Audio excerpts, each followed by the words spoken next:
Humidor shop talk. Humidor shop talk. Get ready. Humidor shop talk. Get ready. Humidor shop talk. Sports. Humidor shop talk. Cigars. Humidor shop talk. Get ready. Humidor shop talk. Get ready. Humidor shop talk.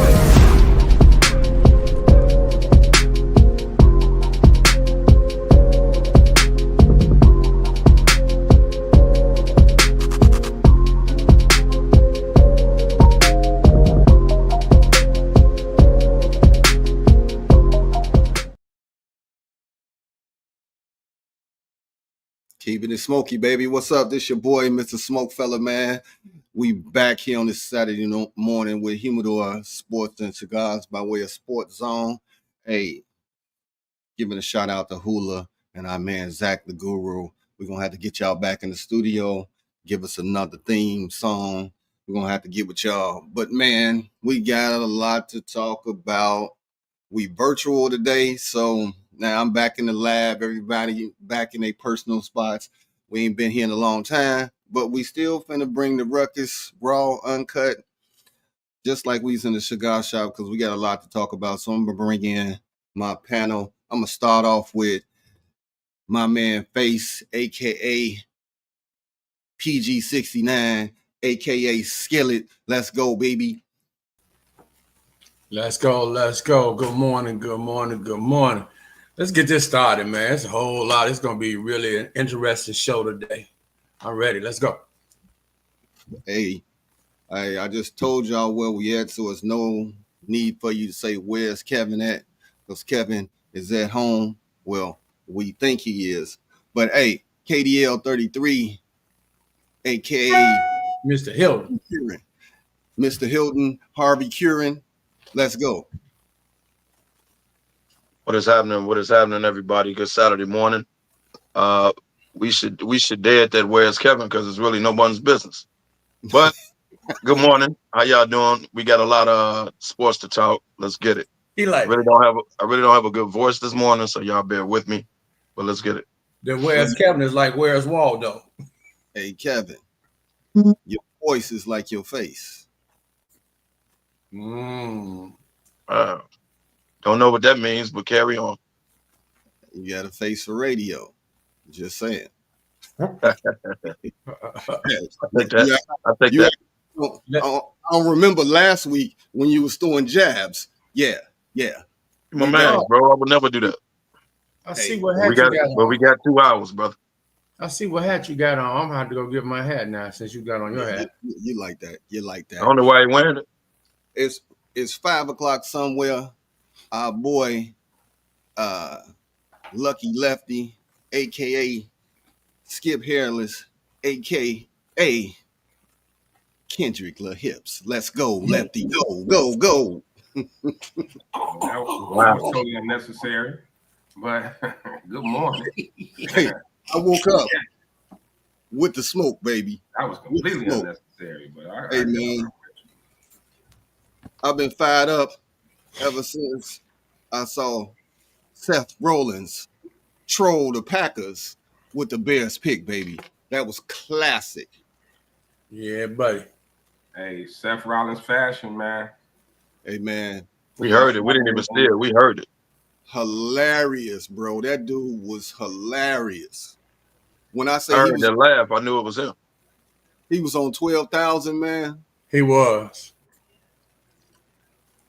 Hey, man, wrestling is global now, man. It's touching everywhere. Football, you saw international, man. If you follow it, they was overseas, man. They was packing in like 80,000 at stadiums. Like it's. He said. But yeah. He said Caleb Williams is undefeated at Lambeau Field. That was the best jab of the night. Right. I said, man, it's so crazy. Didn't he say he was the best quarterback in the NFC North? Your facts. Man. Bro, I mean. Negro Diamond Seth. When I say that was one of the most entertaining parts of the draft, man, it's right up there with the baby throwing up. Well, you know who not entertained? We gonna talk about it. Yeah, Yes. I'm glad he took a shot at them though, because your boy AJ Hawk called himself taking Oh, shots. Sean got it locked and loaded. The South. Let's go.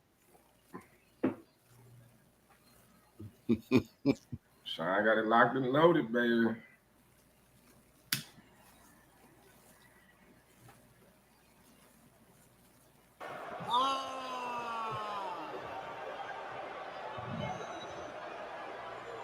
Green Bay, Wisconsin!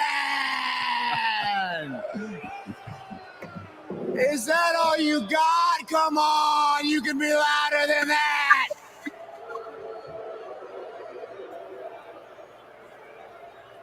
I know y'all mad because championship gold looks good on the blue and orange. But in all seriousness, Green Bay, we are in the shadow of Lambeau Field. And I love Lambeau Field because the king of the North, the best quarterback in the NFC North, Caleb Williams, is undefeated at Lambeau Field. Talk your shit, South. Talk your shit. And in case y'all aren't familiar with my game, let me remind you, I am a visionary. I am a revolutionary. I am Seth freaking Rollins.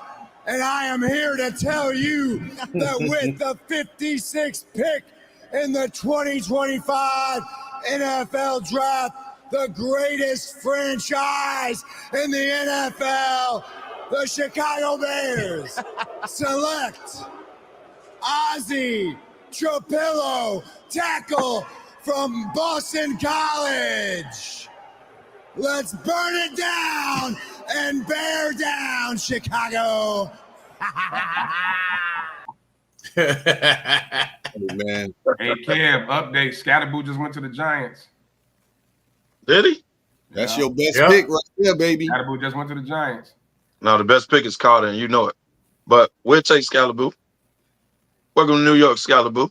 Got him in round 4. About Didn't time see that coming. y'all did something good besides Carter. But Seth Welcome to Rollins, New York, Scalaboo. hats It off. wasn't a bad pick. It wasn't. You know what? Look at Cam, he crying. I do want to say, you know, putting some smoke in the air, prayers for Elijah Arenas, man. Gilbert Arenas, Son, yeah. the son, in that terrible car accident, man. So he And is actually, out of the induced coma. Yeah, So, he's all right. He Yeah, he out of the coma. because of smoke inhalation. He had so much in his lungs. yeah, man, that was terrifying. Yeah, that kid is good too, man. No broken bones. He good, bro. That boy can go. He blessed, bro. Because if you seen the car accident and the outcome of it, he blessed. Right, because He hit a fire hydrant and a tree. the one thing that will not move is a fire hydrant. No, it's a Damn tree. right. That fire hydrant real move. It'll come up. That tree ain't going nowhere, bro. The tree may go over. You know what else don't move? Them stationary poles in St. Louis. By the hotel we was at. The security poles. Come on, man. Bro, don't start, Damani. Don't start. I would love to see the outcome and see what kind of medical damage that girl had from that pole. She definitely had concussion. I can tell you that much. I know that. You got to be a doctor to know she was concussed. She got a level 2 concussion. And she probably don't. And she probably get terrified every time she see a scooter. Hey. Oh, flashbacks. She ain't been on it since. Trust. At all. They should have took her scooter. They should have took her to the blue medical tent. Right away. Right away, man. Yeah, man. But prayers to him. I hope this doesn't affect, anything with him as far as his game and all of that. Starting off at Arizona, that's your school there, kid. That's your team. Yeah, but you know Gilbert went there too. So I ain't shocked he went to Arizona. 8-0. Arizona loading up a little squad, dog. Man, the Patriots are having a hell of a draft, man. Well, you know, this ain't the first time the Patriots went under radar with a hellified draft. They having a hell of a draft, man. We've said this before. Yeah. Well, I think it was shocking because they didn't do a lot in free agency, and they had a lot of money to play with. So did. They didn't do a lot in free agency, but I mean, just on paper, they having a good. Vrabel is you can tell this Vrabel's he putting his mark on this team. Like he got some physical guys. But I'm pissed that asshole a pick before us took fucking Trayvon Henderson, man. Yeah, I wanted him, man. I thought he was right there for the taking. They took him at 38. Yep, took him right at 38. So, Lefty, let me ask you this question since you talking about your disappointment when they took that. As far as the draft through the first 3 rounds and the smidgen of the 4th round, outside of the baby throwing up on national TV, there was too much going on, man. There was too much going on. What was your favorite moment so far? Because the baby, that was a classic, man. The baby was a classic. It was a few of them, man. What's the defensive end from Texas A&M? The one that was in the green suit. He was funny. You know, he was kind of funny. I don't know. It's a few of them, man. You know, it's always good to see, you know, these young men, like, you know, they dreams come true. You know, the celebration. You know, for us, we always look behind them, the ones that's not at the draft. Like, we look at who with them and shit like that, and to see the uncles and somebody granddaddy looked like he was just unamused at all. I forgot. I think it wasn't Will Campbell, one of them. His granddaddy. No, that was the tight end. Granddaddy. He about to fall asleep. He looked like he was sleepy. He like, come on, this draft, man.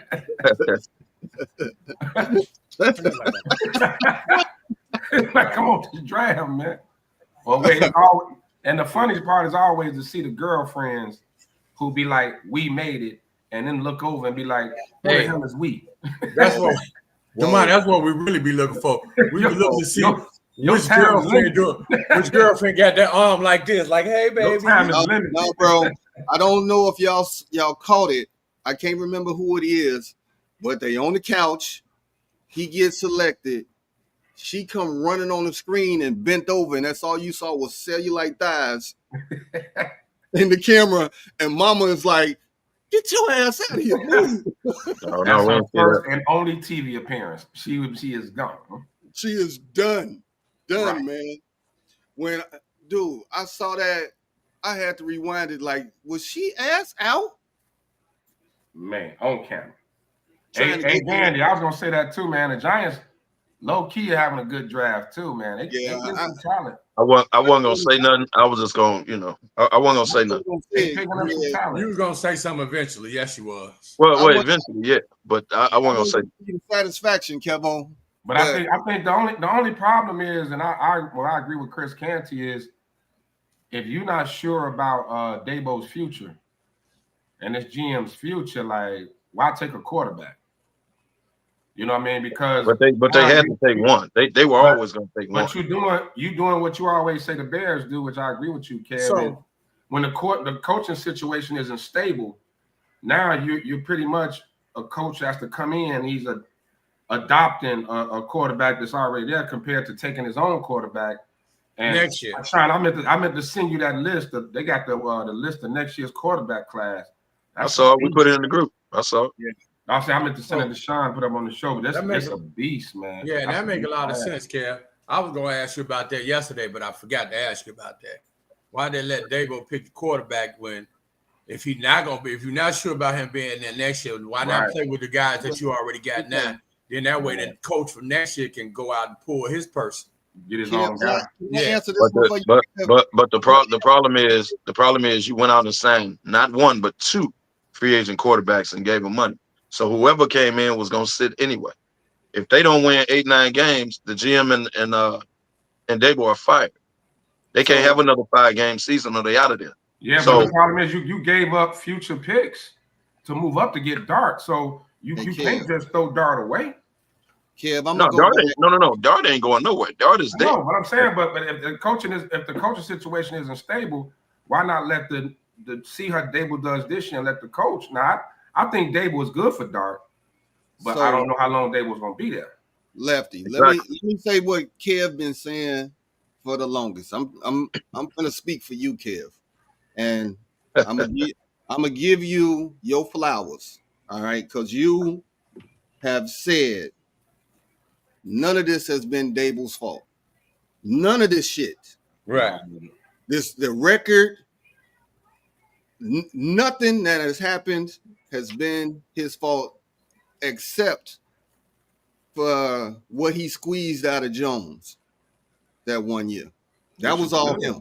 So, in actuality, I don't think you should get rid of Dable. This is just me because I don't think so. You gave him shit. You gave him shit and wanted him to make a whole garden out of it, and it wasn't working. So I could see you took his running back and you gave his running back away. Right. I don't think anybody thinking Dable's a bad coach, but we gave the new GM. But you know the new GM is gonna want his own coach. That GM got to go, man. He has to. I don't know. If Dable fired, Sean is fired. Trust that. They're going out the door together. Sean definitely has to go. Yeah, they going out the door together. Well, as we just said, they having a nice little draft. This is a saving grace, maybe another 1 or 2, and see how this all put together. Now, but you know what? Even if they get to 7 or 8, even if they get to 7 or 8 wins, because the division is tough. So even if they get to 7 or 8 wins, and it's like progression, you know what I mean? The defense is balling. They just can't score enough for whatever reason, whatever. As long as it ain't a shit show, then I think Dable will stay. I think Sean is gone regardless. But I think Dable will stay then because they'll look at it like, you know what? They on the up, they on the come up. Division is tough. But Kev, you always say that the Bears traded out of the pick. You always said they traded to the Bills. Yeah, Bears traded back. You got a 4th that picked up a 5th rounder. Ain't this the second time they traded to the Bills? Yeah. But you always say, Kev, the GM, every GM wants his own coach. I agree. So I agree, but that's where Mara steps in. Yeah. Like y'all just said, none of this is really Dable's fault. I'm not saying he's the greatest coach ever. Right. But you don't see Dable calling stuff like Mike McCarthy and not calling the timeout, not utilizing the clock. Like Dable don't do that. Dable is he's an offensive mind, but you gave the man Daniel Jones and you paid him. So now he had to deal with that and squeeze everything out of him because you wouldn't come up off him. So now he got a young quarterback. If he sticks around, got a young quarterback, right? You got 2 bridge quarterbacks to get you some wins. Because they got to put wins on the board, bro. They got to put, and unfortunately, he's gonna be the fall guy. Yeah. Because Sean definitely gone. I agree with that. He should have been gone anyway. I don't know what the hell they waiting for. Why they didn't fire him this year? They gonna do it this year, and I think he gone. But I agree. The GM gonna want his own coach eventually. But if Dable is winning and on the come up, how you get rid of him? Mara got to say, hey, no, we ain't doing that. He good. Man, do what you got to do. He good. So update for everybody. Listen, the Bears traded back, picked up an additional 5th round pick. They went back to 132 from 109. So we'll see where they get drafted. We'll see who they pick up next. Well, we need a wide receiver, man. I like the he you just gave me. So Sean, our 4 picks. You said you got them for us, so let's put that up and let's go ahead and discuss. He said, "I like the he you just gave me." He. So, with the Bears draft picks, they go tight end first. You got Loveland out of Michigan. A lot of people, Kevin Lauder, wanted Tyler Warren.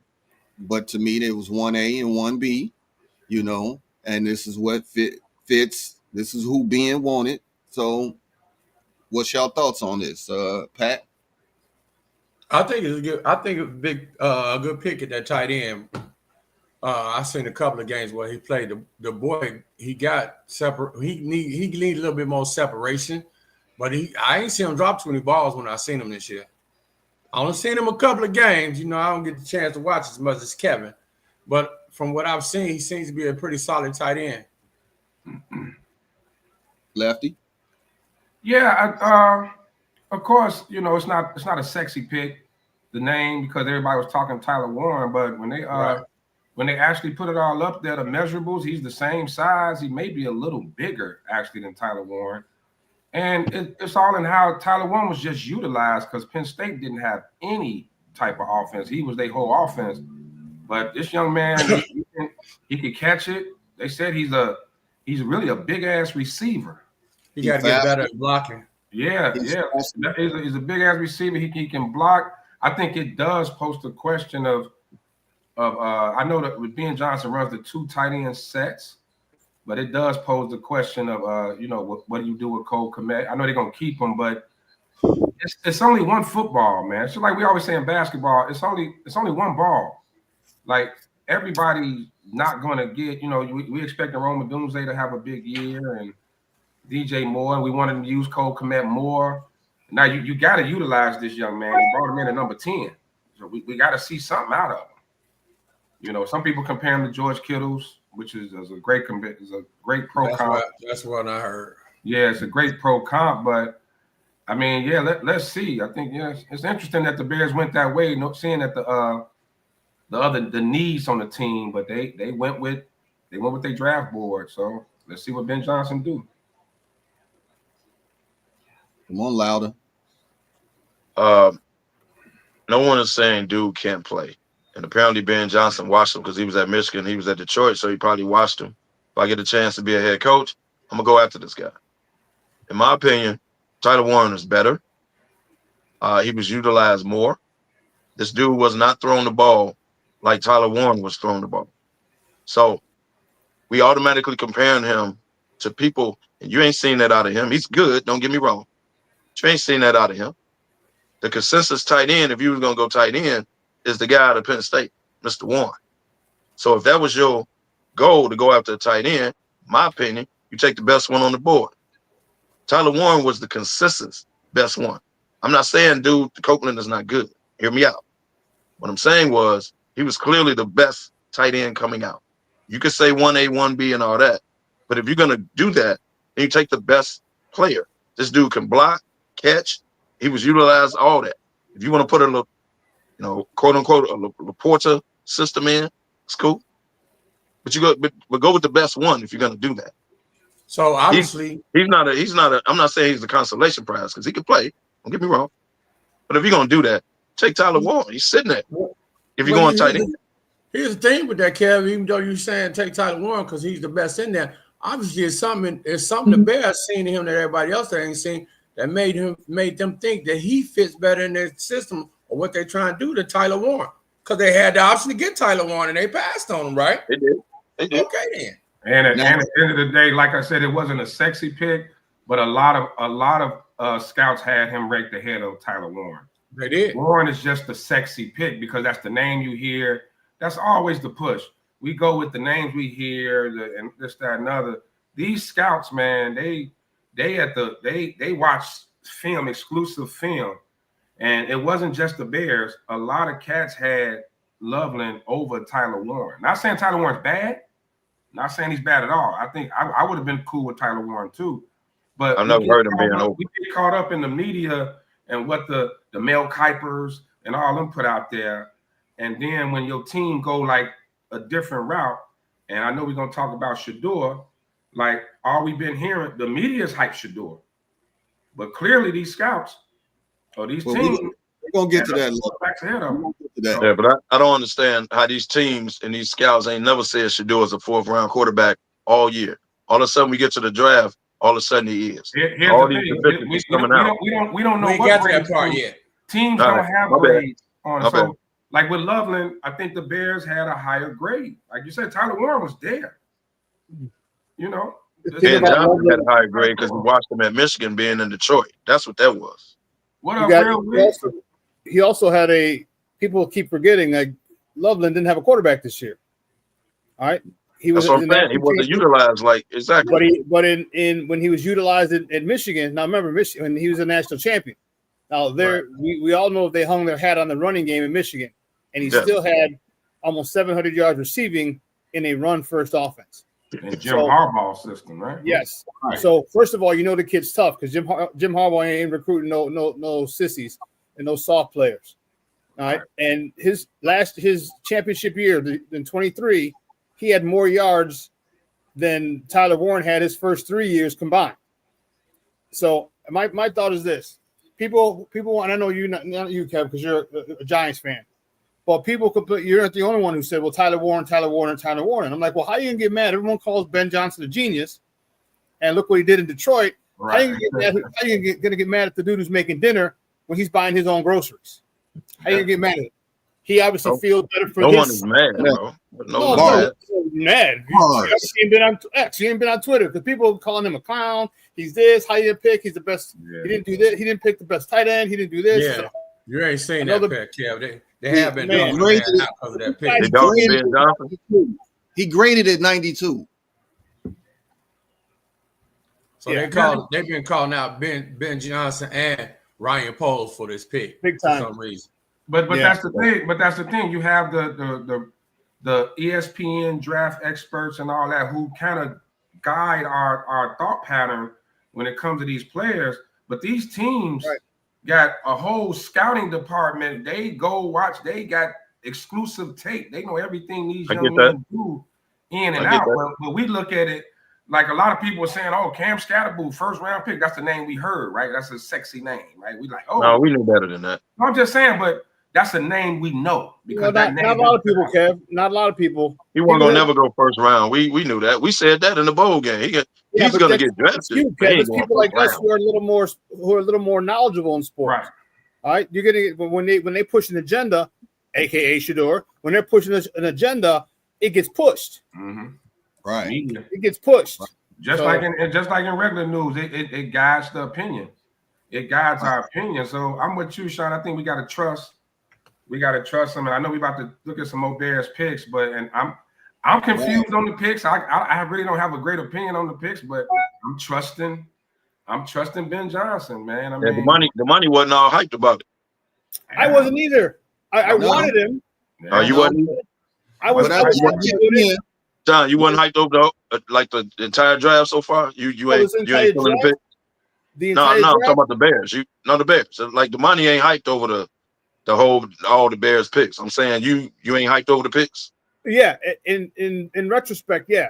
As I said, got back to sat down. I'm like, wait a minute, this dude, they're picking specific guys for his type of offense. Remember, this is the offense that Ben Johnson built. He took some from the West Coast, from the power gap scheme. So it's an offense he created. So it might not be a system that we like or we're familiar with, but he obviously, if he created it, he's familiar with it. And as I sat back and thought about it, I'm like, well, man, he's picking people. He already created the offense once. He's gonna do it again. So give him some grace. I thought after between round one and then day one and day two, I'm like, no, let him cook. Let him get who he wants.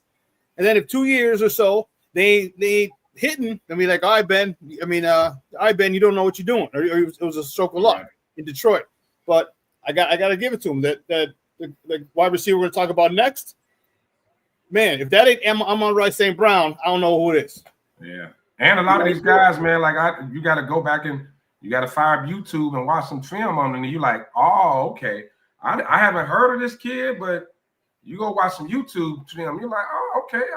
I see what I see a little something there. So, but I'm happy now, Kev, and Luck. I'm happy. I'm starting to get giddy, almost giddy like a little schoolgirl. As more and more this goes on, I'm liking it a lot. I'm disappointed that they didn't get one of those backs, though, man. Me too. I wanted Caleb Johnson so bad, bro. I wanted him so bad. Well, clearly they was probably going to take Stevenson. Henderson. Yeah, dude just grabbed him before. Him right ahead of him. And we was watching it, and when the media team was talking, they brought up Henderson. I'm like, shut up. Yeah, don't jinx it. Don't jinx it. Don't jinx it. He right there. Be quiet. Be quiet. One more pick. And because we saw what happened to Aaron Donald in 2014. We saw what happened there right before us, and we had to take Kyle Fuller. Yeah. Let's go to Luther Burden III, wide receiver, 6 feet, 206 pounds out of Mizzou. Position rank, number 6. Overall rank was 45, and he got an 86 for a grade. Not bad. Not bad at all. So, what's your thoughts on this kid? I mean, it's when you, like I said, go to YouTube and watch some film on him. They're comparing him to Stephon Diggs. Yeah, I mean, he's explosive. He's a playmaker. He can return kicks, punch and kicks too. So he's versatile. You know, they had him out the backfield a few times. So he's a guy that's one of those weapons Ben Johnson can kind of move around. You know, he went to Missouri, so we didn't get to see a lot of him. Like I said, man, go look at some film before we just pass judgment on it, man. Go check it out. I mean, the young man he's a playmaker, and Ben Johnson, where he schemes, it looks like a good fit. He's got some speed. Missouri always had them type cats. Yeah, like that. Now we need another receiver. We still need a receiver anyway. So so did the Giants. In the Kansas, Missouri area, and they have some talent up there, man. They do. Kids out of East St. Louis, you know, they turn out Olympic champions out of East St. Louis. It's been a minute. All the time. What happens with Missouri players, though, they always undersized. All the good players they've ever had have always been undersized. Mm-hmm. One of the boys from St. Louis just got drafted, too. I forgot his doggone name because he be doing a lot of stuff down there, too. Stay right there. Let me find out. There's a lot of and then, you know, they not know the quarterbacks. They don't get the best quarterbacks either. So it's kind of hard to judge their receivers and tight ends, you know, but because they even with Burton, the young man they talked about last year, Missouri went through a few quarterback changes, and quarterback got hurt. There's a lot of things going on up there. So a lot of their quarterbacks be runners, though. Yeah, they not. He's not gonna have a Cam Ward or something like that. You're not gonna get those type of cats in Missouri. Oh, that's what I was talking about. So that was him, Ben. The guy we picked up, he actually from St. Louis. Well, he went to East St. I think he's from St. Louis, but went to East St. Louis. Right, exactly. Across the river. Yeah. So he led college football in Yak last year for those that's yards after catch. Yeah. So to me, that's huge. Yeah. And that's gonna throw Caleb's numbers up. He looks like a pure slot receiver. Like I said, like Amon-Ra St. Brown, and we know how dangerous Amon-Ra St. Brown is and how good he is. If this guy can live up to anything near that, and the analysts focus on his change of speed, and that's why he gets a lot of yaks because his change of speed. You know, he running fast and Well, as hyped as Antoine Randall L was, that was enough for me. Antoine Randall L was on 10. Yeah, that did it for me, Sean. I was good when I saw that. I said, okay, he liked this. I was trying to figure out who they drafted. Like, wait a minute, why is Antoine Randall getting so fired up? He was on 10. I was like, dude, you got a brother? I thought he was gonna start doing some push-ups and some burpees. I'm like, a brother, a nephew, or somebody in the draft. Right. Like, what's going on? They must got some stuff planned for him. So he obviously saw him. I mean, he obviously not recruited him, but he obviously scouted him. It was one of the guys he must have wanted because of how hyped he was. Because man, I ain't seen anybody that fired up. Reminds me of me. That's all Antoine Randall said. He reminds me of me. Man, he almost took Ben Johnson's head off when they made the pick. I'm like, damn, dude. Right. He was geek. So you gotta feel a certain amount of way. So our third pick. Tim said the Giants picked Lucas from the football movie. What Lucas is he talking about? Always got something to say, man. Hey, man, the Giants having a good draft, man. They are. I mean, from the names I see, they are. I recognize. They look like having a good draft. They are. Our third pick was Ozzie Shapiro, offensive tackle out of Boston College. All right. Let's see. Position rank, he was number 7. Overall rank 74, and he graded out as a 78. not bad. 78. I mean, you get anything above 75 and up. Top 75, man. Yeah, top 75. So not bad. 6'8", 316 pounds, bro. You're a big boy. Man. Big guy. Big boy. It's a big dude, man. That's a big dude. It's big, yeah. Hey, what my man Mark Jackson say? Mama, there go that man. It's a big. Hey, and Boston College, they known for linemen. They do Right. turn out someone. Did you hear his story? His story's kind of crazy. So his dad went to his dad's name was Steve. He went to Boston College. He was an offensive lineman. And he Dad was an offensive lineman? Yeah, he played for the Saints. Saints 4th round pick. He played in the NFL for 5 years, and then he died of a heart attack when Ozzie, his son, was 3. Right. Wow. And so, so Trapillo went to Boston College High, and then went to BC. But yeah, so his dad was an offensive lineman, and so he never really knew his dad. He lost him when he was 3. Wow. He's crazy. He really followed in his father's footsteps. Literally. Right. But this is the key thing about him. That's What up, DNA, Big House? baby. That's DNA. He played 10 games in 22 as a left tackle and 24 games as the right tackle. So he can play both. Because that's So what we were talking about earlier. What's future swing happened tackle? to him now, right? Future swing tackle? No, Possible? not future swing. Just throw him on the left, and give me a 6'8" dude on the left, please. Give me a 6'8" dude on the left who got, and he's got to be. I got to look at film on him. I didn't see any film on him, and he's from what Berlissimo said. He's a nasty dude. That's who you want. We got a franchise quarterback, so you need that nasty dude protecting his blind side. So hopefully he lives up to the hype, man. Because 6'8" dude on the blind side. Definitely a big guy. I can see him coming in and competing. I still, I've been arguing with people all month that I think they really like Braxton Jones, depending on how he comes back from his injury. But so far, I know he definitely, the bull rush is an issue. And we got to keep in mind, Braxton Jones' contract is up after this year.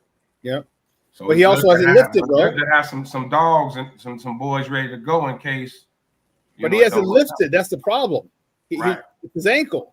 So if he had a problem with the bull rush before, think of how much strength he's lost, strength and explosion. So I think they were, they saw the injury and like, okay, it's been a good run, kid. 3 years, starting left tackle in the NFL. 5th round pick. 5th round pick. Move on. We got to move on. Yeah. So. Okay. I saw how big dude was. I saw. It's a big boy. 6'8". That's one of them, boy. He stand next to you and he block out the sun. And he got a baby face. You notice them big baby face dudes. Baby Huey mugs and baby Huey mugs. They be beasts. Right. That's the gentle giant. Right. And Caleb's only 6'1", so right. definitely blocking out the stuff for Caleb. Like, hey, bro, I need you to duck. I gotta Can you bend a little bit? Shit. So next up, we got Shamar Turner, defensive tackle out of Texas A&M. 6'3", 290. I mean, when you look at his physique, does he not fit the build? Dude, he's 6'3" and 290. Yeah. That's all muscle. That I was gonna say that mark like a tank, bro. So this is a name that actually came up, on a few shows that could be one of those late second, early third, mid round picks that could really shine. Kind of reminds me of Gervon Dexter. When we picked up Gervon Dexter, the name wasn't flashy. A couple of people knew it, but the way he came in and was able to do it, it got a similar build as well. So, I mean, if this this another one of the things you gotta trust Dennis Allen. I'll say it. The last pick we got is his ass. Well, House. You might be 6'3" and 290, but we talking about a different kind of build here, buddy. Right. Long as he don't wear them shirts that you wear. And that's my boy. That's my boy, bro. We good if you don't wear them house. You Not more on the round mound, baby. the big fella. The one thing about this dude that's really that I really like is twofold. One, he's very violent. He plays with an edge, with an attitude, and another reason I like it because he has that edge and that attitude. He's going to be mentored by one of the best in Grady Jarrett. I really like what Grady Jarrett's going to be. I mean, he's already working with them with Gervon Dexter and them boys down in Miami. All right, man, he's been here 5 seconds. He already got them dudes down in Miami training with him. A kid like this to be mentored by a Grady Jarrett, man. Remember, I told you. I think I may have told you guys, but one of the things I've said is it's important when you go up to the next level, from high school to college to pro. That first year of coaching is extremely important. So he's going to have a good coach, but he's also going to have a good mentor there in Grady Jarrett. And if he can get his motor to be nonstop like Grady Jarrett's, with the violence that he plays with, yeah, right. And okay, his position rank was number 6, overall rank 43. He in the top 50. Damn. Grade 86. So seeing where they never heard of him, but okay. So seeing where they got him with that type of ranking is that's a hats Be a pretty good pick. off to the scouting department. mm-hmm. Right. So and it's one of the needs everybody talked about, beefing up the D line more. So good they pick. say he's very disruptive, locates the ball, and the key thing, he plays in the backfield. And he's played up and down the line. So he's played end, he's played 3 tech, and he's played nose.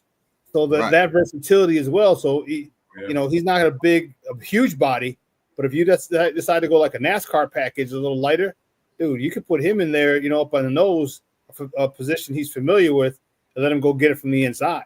So this was a really good pick. I really like that pick. When I saw it, I was like, oh man, this is hats off to Ryan Poles and the scouting department because they're doing one heck of a job. A lot of teams are doing well. Your Giants are doing well. The Pats are doing well. The Cardinals are doing well too. Doing well. So there's a couple teams who are really eating. Yeah, Arizona then grabbed a couple players too. Yeah, they did. The cornerback from Michigan. I was like, how did he fall that far? But that injury he had is what did it. So it's a few teams I'm still questioning. Atlanta's one.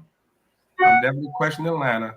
They gave up a future first round pick to move up. I don't know. I don't know if that was the right move to do, but yeah. To get that defensive end from Tennessee, I don't know. Like last 3 drafts, Atlanta has done some questionable things. Yeah, yes, definitely some head scratches. some head scratches. You like have your fully guaranteed starting quarterback at the draft party when you draft his replacement? Yeah, it was kind of weird. Yeah. Stuff like that. I'm gonna go ahead and kick it off before we go into Shador. I didn't like the Jacksonville trading up for Travis Hunter. I think they got duped. Yeah, that was silly to me. I think they got duped. I think it was a horrible trade on Jacksonville's part. Especially like you only make trades like that if it's for a quarterback or maybe a pass rusher. You don't make that type of trade for a corner receiver. And I get it. Travis is the hybrid. I think he's going to be a good player. But Lefty, what are they going to use him as? That Lefty, the pink suit he had with the little crossbars like he had cleavage. I mean, come on, man. Come on. The outfit come on, man. Hey, he wore something like that the same night at when he won the Heisman, bro. Heisman, come on, man. If that ain't zesty, aka Gideon. Hey, man, his girl that can't wait to put her name on the bank. I got nothing to say. We got a quarterback. Just saying, man. KDL, they said predominantly wide receivers. Going to use mostly wide receivers. What they said. I don't even see him as a true number. He'll be more of a slot, though, ain't he, Sean? Yeah, I don't either. Yeah, he's too. He better pick up some weight. Yeah, I've been saying that. He got to pick up some weight, and he got to pick it up fast. He got to fill out that blouse he had on. Well, his girl that can't wait to put her name on the bank account picked it out for him. Dude, is she still with him? Someone told me about that. I thought they broke up. She was there. So he got, dude. She gave She gave him that good, and she got back in good graces with him. She wasn't front and center, but she was there. Probably the agent and the family told her, sit down. Hey, sit down. You making too much noise.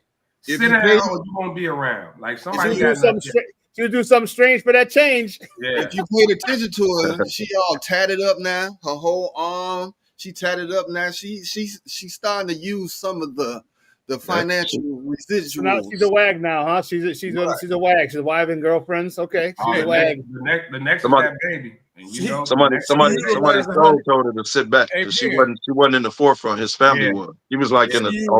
She utilized her NIL money. Right.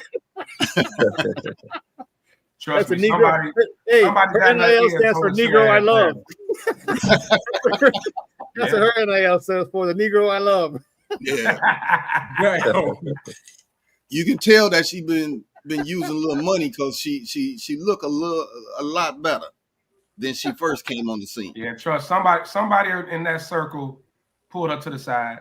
Hey, if we hear your name one more time on the internet, you out. One more again, you done. Right. One more again. I told you. They got a ticket waiting for her. Oh, that ticket, y'all definitely. We got a ticket. Click. I told y'all Gandy be drinking real early. Gandy said turn the play like Gandy at Thornton. Never. We all know that Gandy was the water boy with the coldest water for the team. Man. It was the freshest H2O ever. The coldest water. Yeah. Come on, man. That's good. They called him the Titanic water man. The what? Hey, Ben. Man, you don't be talking about my boy, man. Hey, Ben. Come on, man. Like that. Hey, Titanic, go give me a cup. That was completely unnecessary. I'll be right back. That was the man ain't even here to defend himself. That was totally unnecessary. He don't lie. He can defend himself if he wants to. Right. He know how to do it. He don't lie. Hey, Gandy, sorry I caught up in the moment. And you know he's gonna come back because Gandy quick with the comebacks. He'll I got caught up in the moment, Gandy. Gandy a counterpuncher. You know, Gandy, he gonna come and back. guess he gonna come back at me. He ain't gonna say nothing about Ben. He gonna come at me. Watch. He gonna definitely get you. But hey, I like that myself. The Titanic. That was good. That was good. That was pretty good. Hey man. Oh my God. I'm sorry. I lost it there for a moment, man. I lost it. You gotta stop. Kev, I know that's your boy, man, but he can get it too. That's cool. He can defend himself. Yeah, man. So I've been pushing this one back, but it's time to get into it. The disrespect, the humbling, the slap in the face with 4 fingers. I mean, social media has been on a tear with this drama that has built up for the 4 rounds. I mean, even to the point where somebody got his phone number and pretended to be a GM. That was bogus. Shedeur Sanders was damn near slipped out of the entire draft, but we got rounds 5, 6, and 7 left. We almost done with 4. So, man, who want to go first on this? I mean, Kevin. Let's go, Kevin. So clearly, this is not about football. Clearly, this is about the Sanders family, particularly his father. Let's look at the events all the way and including up to the prank phone call. See, the prank phone call tells you this ain't about football, bro. Somebody is sending a message, the Shield, to Dion, like y'all ain't got it like that. You can't dictate where he go. You ain't a man. It's just simple. No one projected this dude. How we go from top 1, 2 quarterback off the board come draft night to the man now we in the 4th round on Saturday. Draft started Thursday. Who projected him? Who projected 5 quarterbacks to come off the board before him? Hell, I forgot about Gabriel, the dude at Oregon. I forgot about him until his name was said. Yeah. How they go grab him? Milroe. How they grab him? Did some dude we ain't never heard? Like, how did it get here, dog? So if we put on the tape, the boy can clearly play. It's ain't about football. Now you can poke at him. Well, he don't have a strong arm and he takes too many sacks and he's arrogant, he's failing interviews. That's on him, the interview part. But on the tape, you saw 5 dudes, 5 dudes better than him. Let me bring it up a little more with Gabriel. Position rank number 10, overall rank 217. His draft grade was 47. Damn. Wow. Wow. Now, when did those numbers come up? Because the consensus is no team wants to deal with Deion. So when they do draft it, because every team that went around the board, some several times and passed right over. So the team that finally drafts him, I don't care if it's the end of the draft, the team that finally drafts him, all of a sudden they want to deal with Deion. So is that the factor, the Deion factor? Don't nobody want to deal with Deion? Is that the factor? Check out Shador's stats. Position rank number 2, overall rank 35, draft grade 87 for a quarterback, and still on the board. Now, do those numbers math? Like, is the mathing right there? That's personal. So that tells you this ain't about football, dog.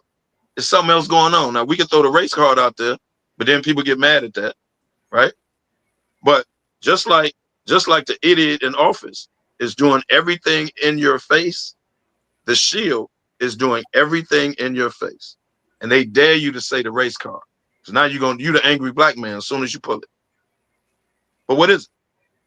How you up 3-4 or whatever and go all the way down to 87 on the draft board? How does that happen? Like that math is not mathing, bro. But then, like I said, if you say something about it, you using the race card, or you're angry. This is just the process. No, this ain't the process. They sending a message. They sending a message, bro. I'm just leaving it at that. Well, Pat. That's a great comment. Go, that's a great comment. Do what Warren Moon did. Go show him and make him cash you out. Yeah. Go show him and make him cash you out. Come on, Gandy. You don't have Cockburn waiting for me, man. The cigar week. Wow. Pause. Wow. So, Pat, what's your thoughts? I got a problem with that whole statement. Right. Hey, man, Cockburn waiting for you at Houston Cigar Week. I don't know what that. Cockburn. I totally agree with Kevin, man. I think that's more of the shield flexing their muscles, saying, "Hey, you ain't gonna dictate nothing." Like Kevin said, you're not the Mannings. Clearly, that's what they're doing because the boy has proven himself, man. Yeah, his arm strength might not be what you guys wanted to be, but you're not going to tell me he doesn't play better than all them other people and all the other quarterbacks that they take it. This is clearly a shot at the Sanders family. You can't say it's nothing about being humble because the boy is he's confident. I'm not going to say he's cocky. He's very confident, but he's very humbled at the same time, bro. So they can't say it's like it's trying to humble him. I think this is more of a shot at Deion than anything, and the Sanders family, and which is totally idiotic. And when he gets when he gets drafted, I swear to God, I hope this boy turn out to be better than Tom Brady, just to show these suckers, because it's disrespectful, bro. And then for somebody to call his phone, now that calling your phone, I'm gonna say that was more racially motivated right there. Said he's a GM from the Saints. And I'm gonna say that was more racially motivated than anything, bro. Because that's really what I think. I think that's how that came down. Yeah, Lefty. It's an embarrassment. Yeah, I was never the biggest Shador fan as a player, but he definitely doesn't deserve this. You know, I think it was a lot of hype because of who his dad is, and some of that I think he kind of ran with. You know, I try to look at both sides of it, and like kind of question why. I think one mistake that he made, I think he should have threw at the combine. I think he should have did more of this pro day to get all the doubts out of people's head, the arm strength, the athleticism, things like that. I think he could have did that, and that's actually what boosted Jackson Dart's draft stock. You know, throwing at the combine and things like that. I think he could have did. He did, and he did come off cocky and arrogant. But Lefty, didn't I tell you that there was going to be a quarterback that shot up the charts? Because every year it is. Every year. But for some reason, Shador came in. I don't know if he's getting bad advice or what, but he came in like he was Caleb Williams and Jaden Daniels. Like he knew he was a top 2 or 3 pick. And he only talked to certain teams. Yeah, only talked to certain teams. I didn't like the whole. I didn't like the whole. Like even when they were interviewing him at the combine, he did have an arrogance to him. But I remember a young man named Johnny Manziel, who was an asshole to the max, and he still got drafted early. Right. And Johnny Manziel was nowhere near as good as Shador Sanders, and a team took a chance on him. I'm disappointed in Mike Tomlin with Pittsburgh. I'm highly disappointed in him because if there's anybody that not gonna say he's like the Barack Obama for blacks in football, but he's one that I could see standing up for somebody in a situation like this. Like, no, I'm gonna take him, and they need a quarterback. They don't have a quarterback. Even to take him as a backup, I kind of get teams are afraid of the media circus with Dion and this, that, and other, because at this point now he's purely a backup. Whoever takes him, if he even gets taken, he's purely a backup. And do you want that type of noise in the background while he's a man sitting on the bench? You know what I mean? So if he does not get drafted, this will be a travesty, bro. Yeah. He's about getting drafted. Yeah. So I got a question for y'all. Same time next year, Arch Manning only sees certain teams because you know how the Mannings work.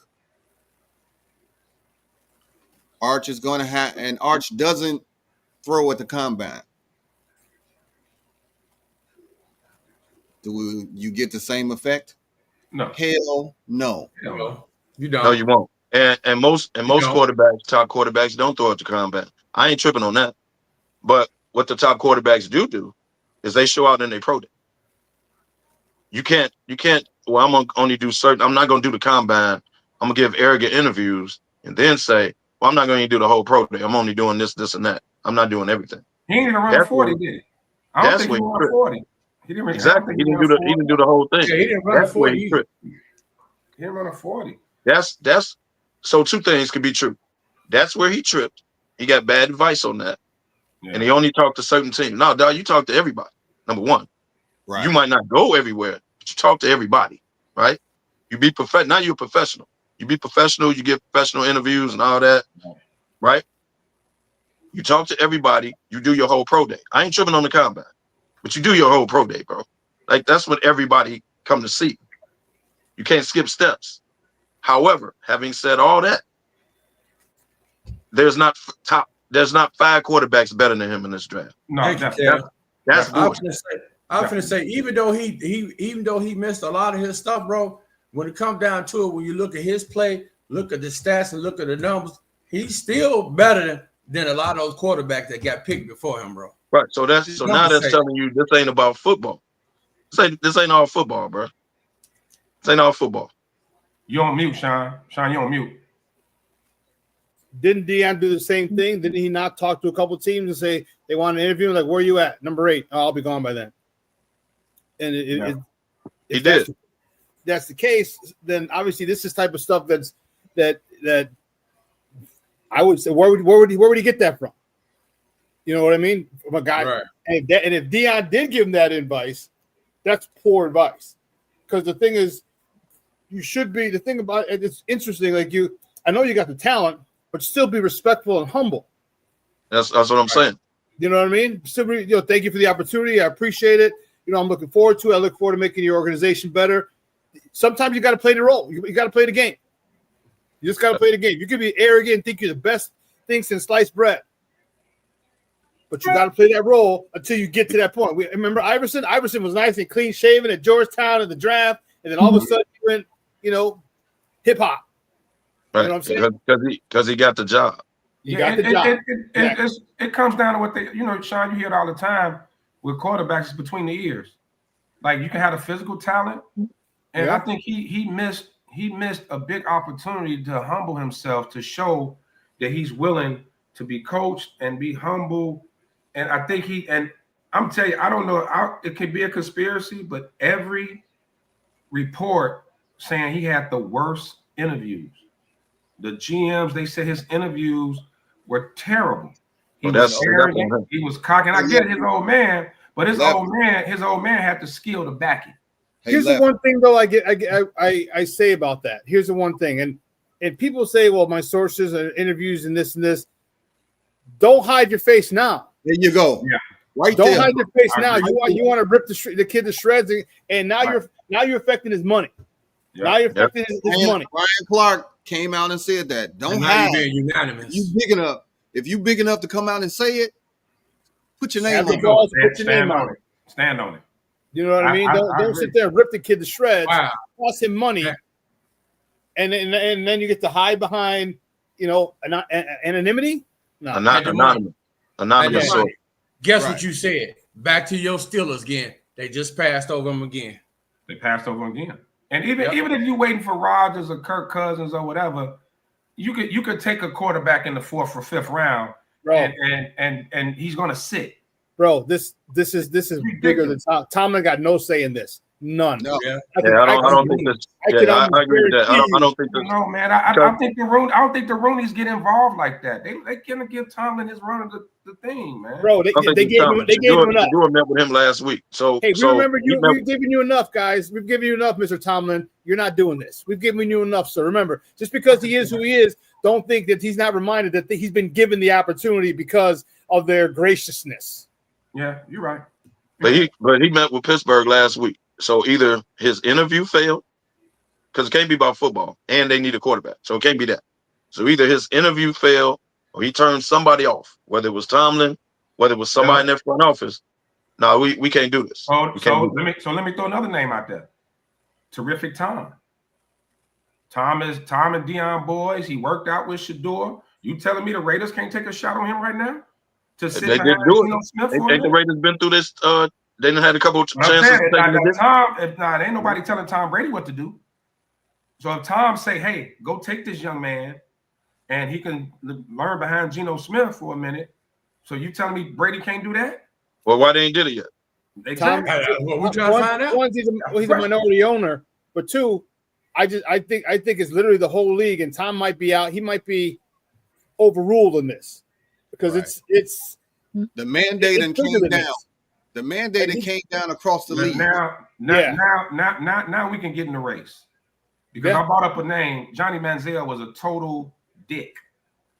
Still got drafted. He still got drafted. And he wasn't that good. He wasn't that good in college. So, fellas, have we not heard he doesn't interview well before? Yeah. Yes, we have. Yeah, your boy out of KC. Yes, we have. And he still ain't got a head coaching job yet. It's always with us too. It's always the melanin people who don't strong. He doesn't interview well, and at that point, nobody put their name on that either. Mm-hmm. They were anonymous as well. Right. Yeah. But I will say with the race card though, I noticed something. I listened to they played 2 phone calls when the GMs called, hey, we're gonna take you.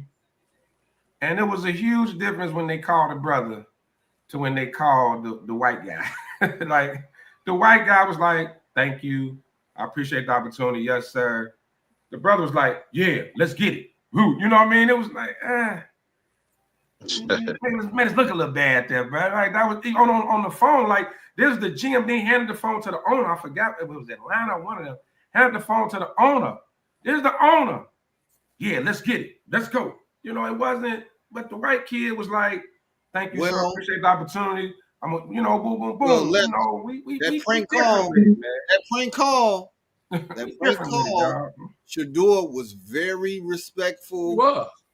You I know, didn't see the call. Yeah, I mean, because he look, You like, he was thank you. I've real been waiting. respectful, man. He's like I've been waiting to hear from you guys. yeah. Right. That's it. Well, Right. that's some dirty shit, man. For somebody Yeah, to do that's that, right. that's dirty. It brings And me the back to my NFL point. This ain't that's about football, dirty, dog. This is not NFL about need to football. investigate That's that right, and find out who this dirtbag is. That's dirty. Make man. him famous. Somebody need hands and feet put on them for that, man. That's some dirty shit. And They especially need to because it was on, especially because it was being broadcasted live when it happened too. Yeah. Yeah. And here's the thing though. So I'm looking at according to Barstool Sports, and I don't know how much you want to trust them and how credible you believe they are. All right, it said the Giants reportedly gave up on Shador Sanders when he was unprepared for a meeting. Dabo called him out on it, and it didn't go well from there. Okay. So that's on him. That's true, you're not being a yes. professional. That's on Right. you. Like I can't defend now you you on that. have some substance behind it over just he's a bad interviewer, cocky. Now he wasn't prepared for the meeting. Now you can put that out there. We say, okay, I get it now. and it doesn't surprise me. I mean, his attitude sometimes he is entitled. He is entitled. But again, he doesn't understand the fact that he's not his dad. His dad, if I don't know if you remember the SI article, because remember that's how we got our information back when we were kids. SI, Right. It's illustrated, baby. They came to Florida State. You know, they go to all schools. All right, just like a pro day. All right, Deion ran like a 4.2 something, but he had track shoes on.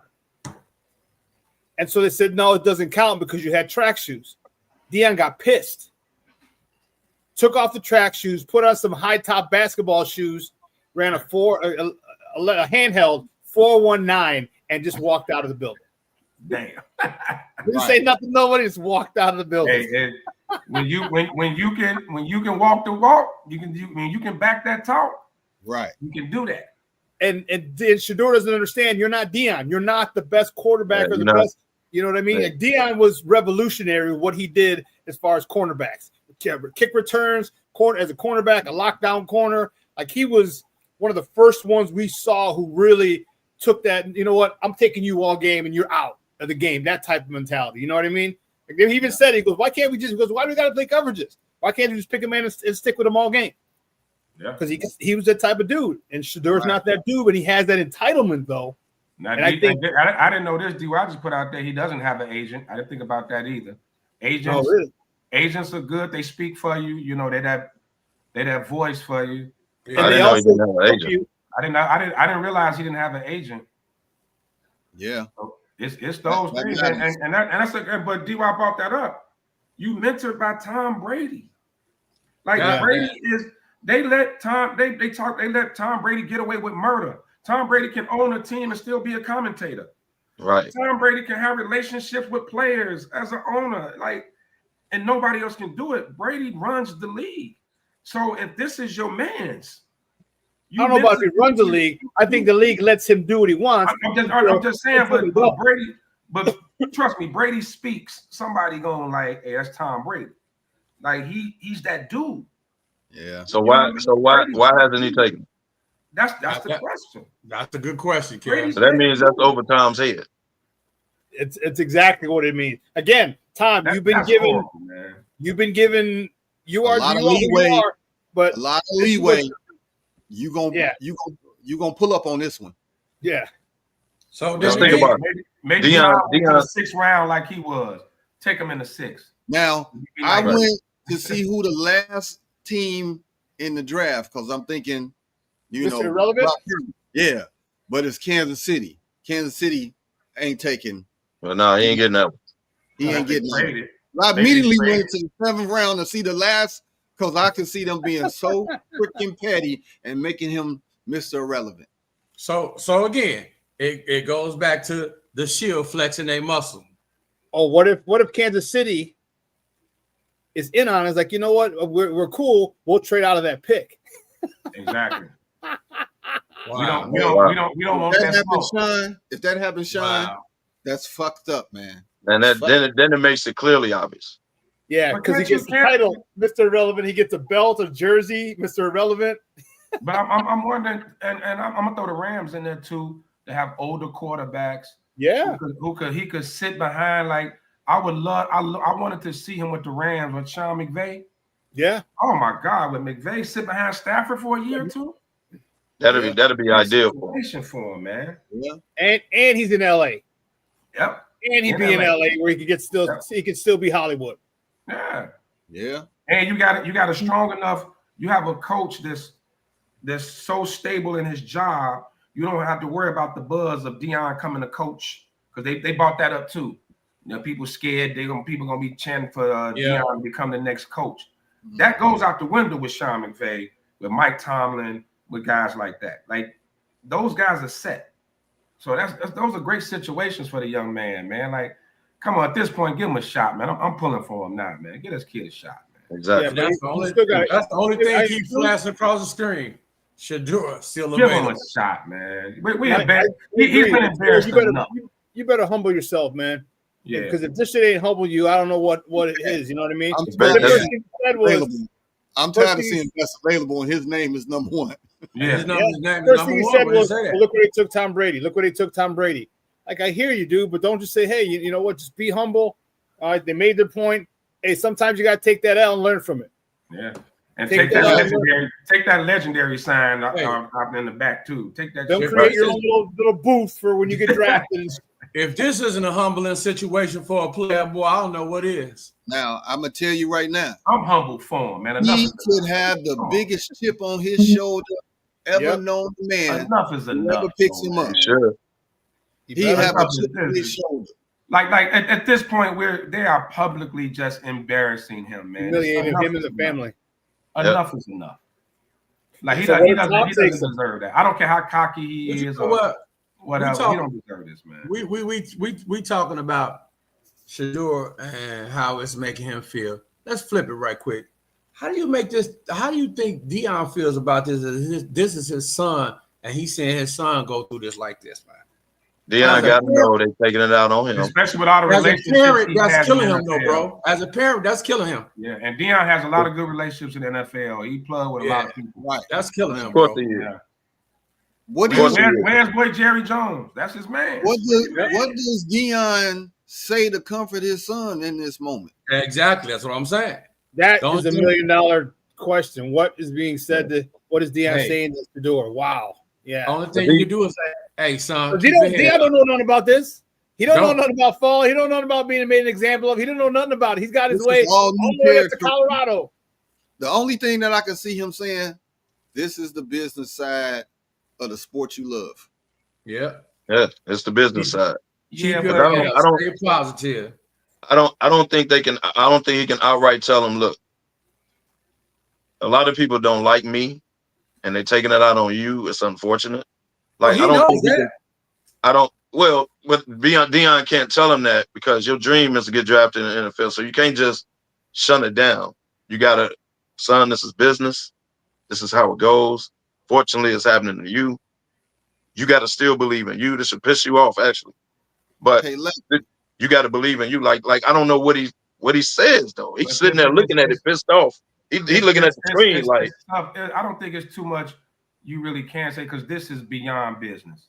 This is totally. This is a personal.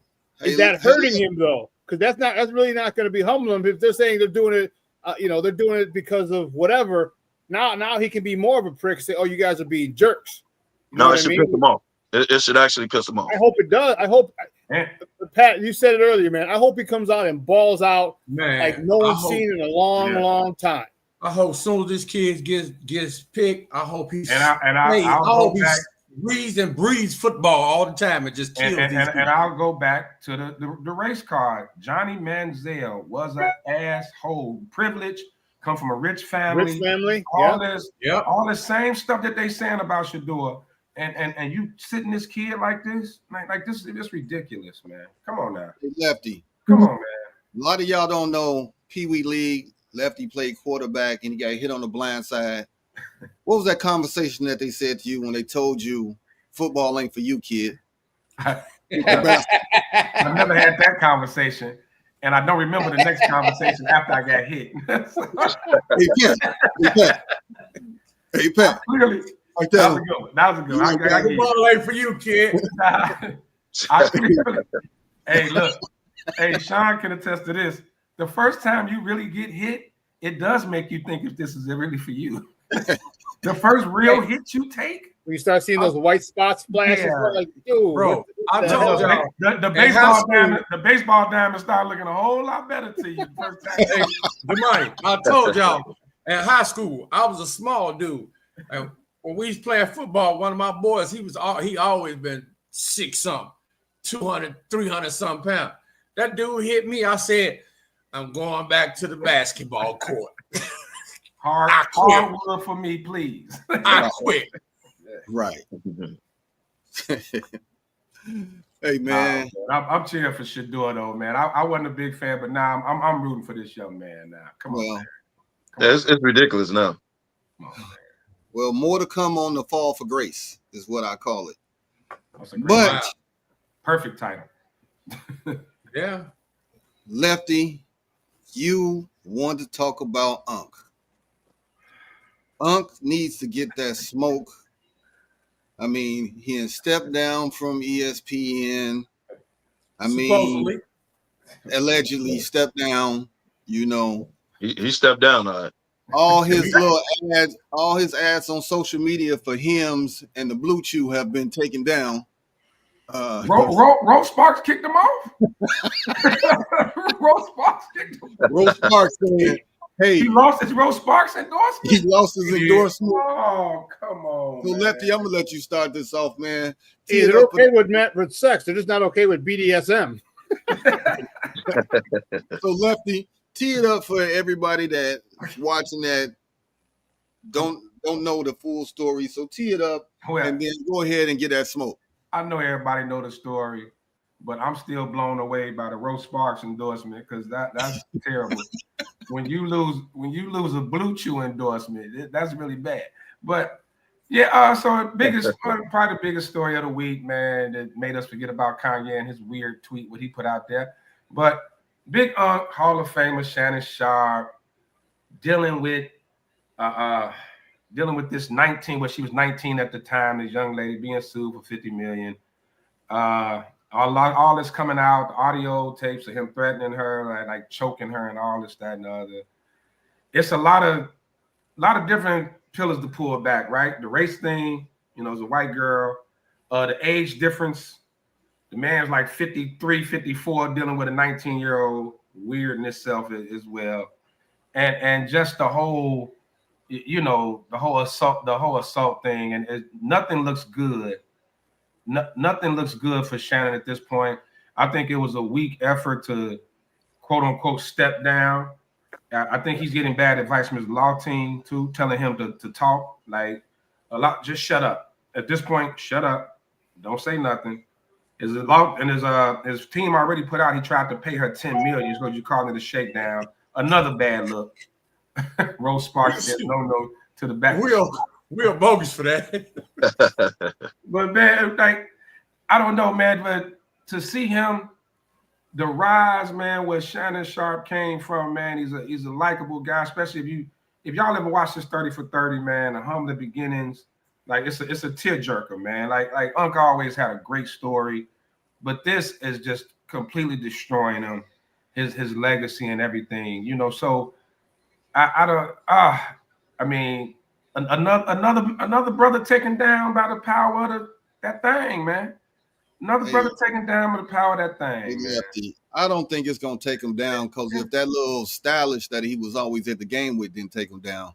Look, I mean that you can get around the whole accused of being gay thing, but this, I'm gonna tell you, these type of allegations, as they say, it's innocent till proven guilty. Not when it comes to sexual assault and rape.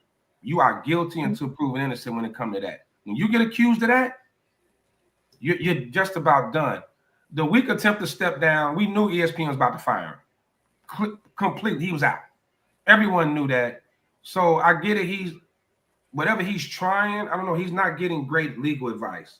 He needs to fire that whole his whole attorneys and everybody and get a new team. somebody who can kind of help guide him through this. Like, this don't go away, bro. This don't go away. The race thing is one thing, but not the age difference, man. That girl could be your granddaughter, damn near.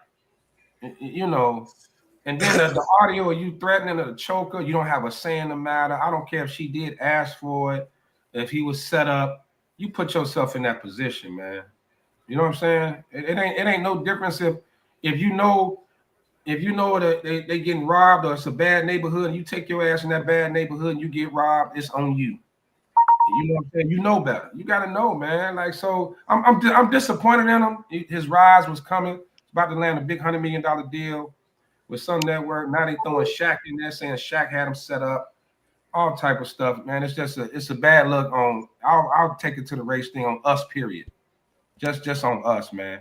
Because ain't nobody say nothing to Marv Albert. And he was biting chicks and shit like that. All that weird shit he was doing. So another bad day in black male history. Yeah, you know. So I don't know, man. I just had to bring it up, man. It's a guy. I want to hear y'all take on it. Come on, Kev. I know you waiting. I know Kev waiting on. Well, first of all, I like Shannon. Find him entertaining. I find it hard to believe that in a couple of days, this story broke like Sunday. And I find it hard to believe he was about to sign a $100 million contract. And all of a sudden, this story breaks on the weekend. Came out of left field.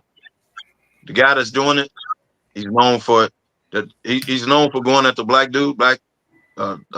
top black dudes, making a lot of money. He's known to do that. Yeah. But Shannon got to take responsibility, man. This is on you. When those tapes came out, the audio or whatever, that's not a good look.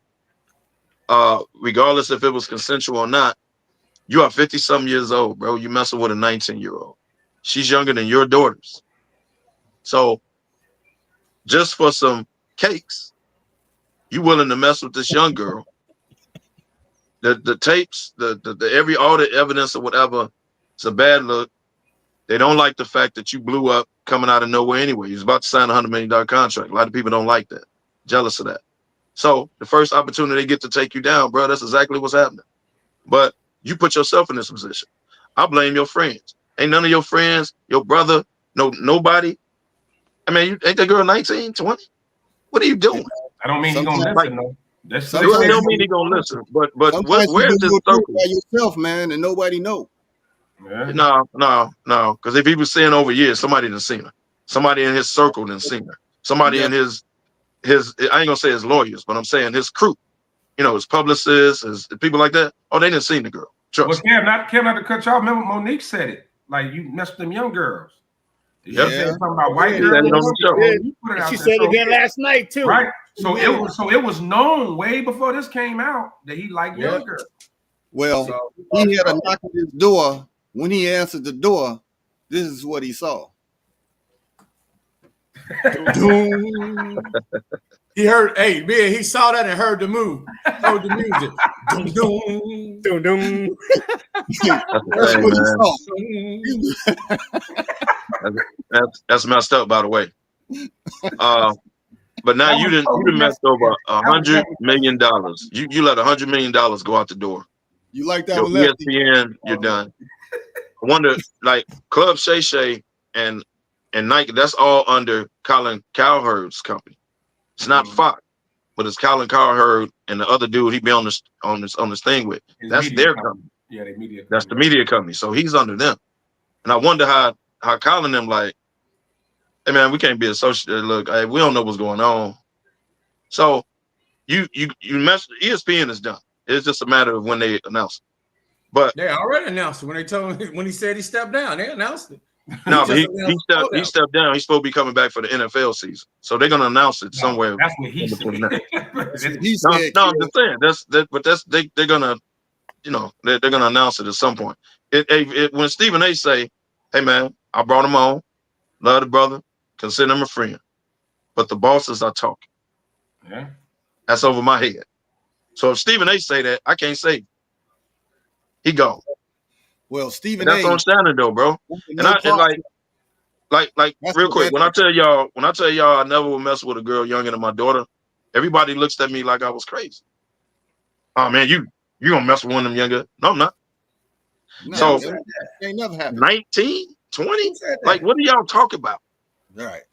Man. Like, so at that point, it should have jumped in his head. Like, man, what am I doing?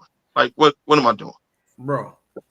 So you know why I'm going with it, because I got girls, so I'm going right back to the daddy side of it.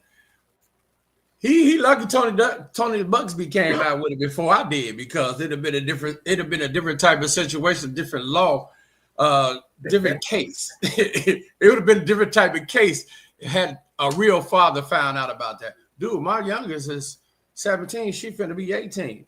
I'm 56. You the same age as me. Why are you messing with my kid? You know what I'm saying? We got a problem. And one thing I can say, we can talk about Tony Busby all we want to. We can say he this, he that, and he this and he that. But every time he comes up with some smoke, it's actually some evidence behind that smoke. He came after your boy Deshaun. And what happened with that? We already know Mr. Massage. He had a problem. Got him. Shannon got him. Even with the case with Diddy. With the case with Jay-Z, that one fell apart because Jay-Z decided to fight it out the gate. He wasn't talking about no payment because he knew it wasn't really happening. Well, the old girl flat out lied about that too, though. She lied about it. She lied about it. But when it came to Shannon, what happened? Old girl had phone conversation. They got text messages. Even though it might have been. They call them these days receipts. Yes. And even though it might be to the point where some of it may have been fabricated or whatever they want to say about it, consensual, it don't make a difference. The age disparity is what's going to get him, bro. That's going to get him. That's going to get him. And the threat. It's a threat on the audio tape. They play that in the court. But you think that, you know what I mean? Like, they could, it's evidence. But now, if none of that came out and it's just, he say this, she say that, that's different. They got a whole audio tape where you threatening to choke the girl. And y'all wouldn't talk about that. They trying to say that those tapes was darker too and cut up and stuff like that. I don't know if there was. Once there's a history of BDSM, which there is, because all you got to do is say, well, I'm playing all you got to do is play the part where she says, put a dog collar on me, pull, and basically BDSM. So all they can do is say they can negate that, the choking thing, by, well, this is BDSM behavior. Right. This is what you want. I hear you, but I agree it doesn't make it look bad, but I could easily see a good lawyer, and he better have good lawyers, can say, hey, this is part of their BDSM. They text each other, they call each other, they flirt. This is how they flirt. This is how this world works. Yeah. So, but again, Bears took a linebacker from Maryland, Ruben Hippolyte. Hippolyte the second. Hippolyte the second. I think it's the age disparity which really is gonna mess him up with it, bro. Well, here's the part he has to be careful of. This is what he really needs to stop. Forget the money and all that. This can turn criminal, right? Because I'm pretty sure the time isn't up on where they can get them for rape. The DL pick it up if they see a pattern here. The hope is more people don't come out, but rape is such a thin line, man. Like, it can be consensual, but if she say stop and you don't, she can press charges. They got to prove that though, man. They got to be a big one. If you take the condom off and she don't know it, that's sexual. I'm telling you, all that's a part of it, man. So this can turn criminal. It's stuff that's been coming out. They say you know without a condom and things like that, man. It's a lot that can. Huh? You won't get charged for that, Mr. Raw's Law. Oh wow! Not the kid. Not the kid. He better hope nothing else comes out, or there's not another person that knew about them. Because if they see a pattern, they're gonna go after him criminally. If they start seeing a bunch of people come out, some other chick came out about some a harassment case, but it wasn't as deep as this one. But it was in New York or something. Yeah, but that's the thing. That's the thing. But here's the thing, though. He ain't got to worry about it. If they want to bring him down, they will. You saw what they did with Bill Cosby. Chicks were coming out of the woodwork.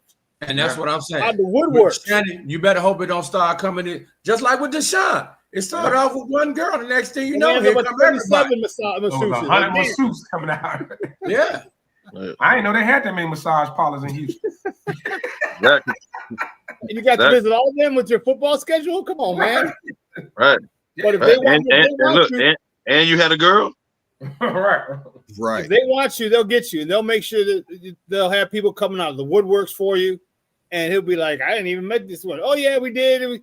It was the one time when we were here with her. It was a threesome. I'm like, no, it was a twosome. No, remember we enjoyed. Believe me, they'll pay him enough money, and she'll sing like she'll make stuff up. And I've seen it do that before. So a couple of my good friends were sports agents, and some of the crazy stuff that has happened to some of his former clients. It's Hollywood material. Look at all the college athletes that were taken down. Cats that could have had professional. Before it even started. Could have made it to the pros, man, or stuff like this, man. It's a slippery slope, man. But Shannon's a vet. He knows better. I'm pretty sure he knows better. That's the thing. He knows better. He knows better. We're not talking about a 19-year-old young man making mistakes in college. We're talking about a 50-something-year-old man with daughters. But here's my question, though. When you have that much money, okay, why don't you get involved in clubs or groups who specialize in that? You know what I mean? Like you get yourself to 30, 35, 40-year-old women who are into BDSM, that's their thing. And there are groups for that. There's tons of groups for that. You know what I mean? Yeah. Mm-hmm. Get involved with those types of people. Get involved with madams who have high-end clientele. Because the price that you pay, that you overpay, is for your protection, because they're not going running to the cops. They're not going running to the media. You just want to do because you're shay-shay. That's what they do. Hey, Ben, what's that group you used to be in? Chicks with the group. Hey, hold on, Sean. Sean. That madam stuff didn't work too well for Jeffrey Epstein and them either, though. That didn't work too well for him either. Yeah, he knew too much, bro. He had too much info. And at that point, he's a loose end. He knew too much. You're a loose end. Shannon, right, Shannon. I felt that blow. I felt that blow. It's all right. I took that one on the chin.